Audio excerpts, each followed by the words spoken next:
बारीक मीठ, लिंबाचा रस, हळद पावडर. आता याला चांगलं कालून घ्यायचं. सगळीकडून मसाला लागला पाहिजे.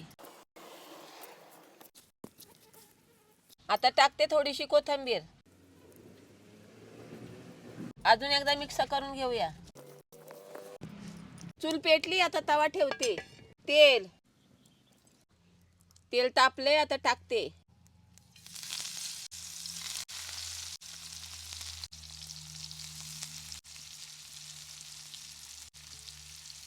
राहिलेला मसाला बी टाकते.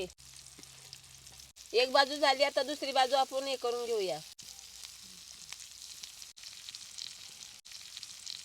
जाळ बारीकच ठेवायचा,